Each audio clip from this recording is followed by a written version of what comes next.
नमस्कार, TV9 भारतवर्ष देख रहे हैं आप। मैं हूं अरुण सुंदराल। दुनिया अभी कोविड को पूरी तरह से भूली भी नहीं थी कि एक और वायरस ने चिंता बढ़ा दी है, इबोला।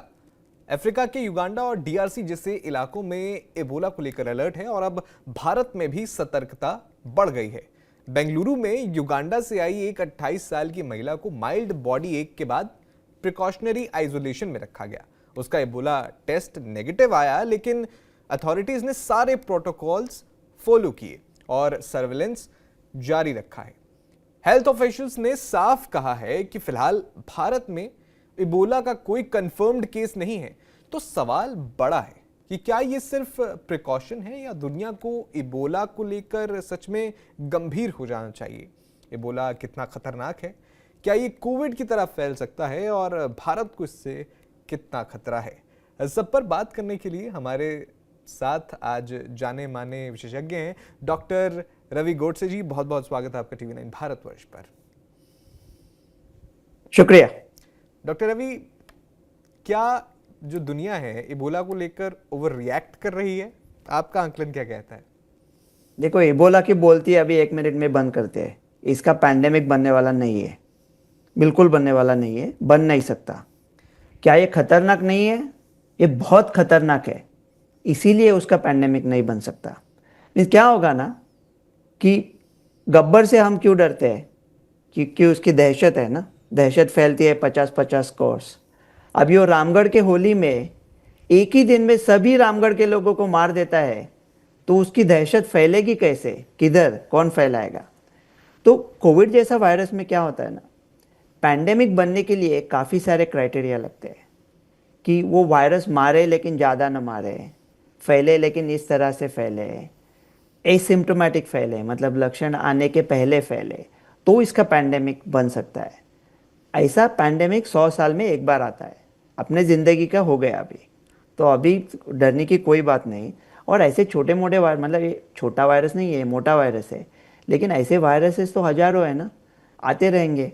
और अभी क्या हो रहा है, हम पेड़ तोड़ रहे हैं, जंगल के नज़दीक जा रहे हैं, तो जंगल के जानवरों में जो वायरस होते हैं वो इंसानों के और नज़दीक आ रहे हैं। तो ये तो इबोला के बारे में हमें पता है 50-60 साल से, अभी कोई नया वायरस है उसका किसने सुना है? और ऐसे हर अरे गहरे वायरस से डरेंगे तब जिएंगे कब लल्लू? मतलब वो है ना डायलॉग मूवी में, तो जीना भी चाहिए ना, तो डरने की कोई बात नहीं है। इसका कोई पैंडेमिक होने वाला नहीं है, क्योंकि ये हम जानते हैं जो इबोला के बारे में, इसका एसिम्प्टोमेटिक ट्रांसमिशन नहीं होता। तो कोविड में सबसे बड़ी बात क्या थी कि लक्षण आने के 48 घंटा पहले वो फैला सकता था। फिर ये जो हम लोग ओमिक्रॉन आने के बाद जो टेस्ट ट्रेस आइसोलेशन की बात कर रहे थे, उसकी कोई मतलब ही नहीं था, क्योंकि मुझे खांसी आने के 48 घंटा पहले अगर मैं दिल्ली में एक बस में चढ़ा हो तो क्या मेरा ट्रैक करोगे, क्या आइसोलेशन करोगे? इबोला में क्या होता है, वो पेशेंट को लक्षण आने के पहले वो इबोला नहीं देगा, ऐसा हमें लगता है, और लक्षण आने के बाद ही देगा। और लक्षण आने के बाद अगर दे सका और फैलाने लगा तो भी इसमें 2 दिक्कतें हैं। एक दिक्कत है, ये बहुत बुरी बात है कहना, लेकिन कह देता हूँ, वो आदमी बेचारा मर ही जाएगा। वो इतना सीरियस है कि वो फैला नहीं पाएगा। कोविड में क्या होता था, कोविड हो गया आपको, लक्षण भी नहीं आए और आप दुनिया भर में घूम रहे हैं, क्या रामू चाचा कैसे हो, गोपी मामा, पैर चुलू, हंसा मामी, सबको फैलाते घूम रहे थे। इसमें आपको लक्षण आए तो आप इतने बीमार हो जाओगे, या तो दुर्भाग्यता से घर पे कोई मर जाएगा या अस्पताल में जाके मरेगा। तो ऐसा सिम्टम आने के बाद फैलाएगा। और दूसरा, कोविड हवा से फैलता था, तो आप लिफ्ट में चढ़ गए किसी के साथ तो आपको कोविड हो गया। यहाँ ये हवा से नहीं फैलता, तो मास्क पहन के कुछ फ़ायदा नहीं है। ये बहुत गहरे कांटेक्ट से पहनता है, और जो गहरा कांटेक्ट का मतलब जैसा नेटफ्लिक्स सीरियल में दिखाते हैं ना, उस लेवल का गहरा कांटेक्ट, मतलब बहुत यार आना चाहिए। ये जय और वीरू अगर मोटरसाइकिल पे साथ पे बैठे हैं तो एक दूसरे को नहीं देंगे। तो इसका धोखा सिर्फ 2 लोगों को है, एक जो इबोला पेशेंट के साथ सेक्स करता है, और दूसरा नर्स जो इबोला पेशेंट को देखती है।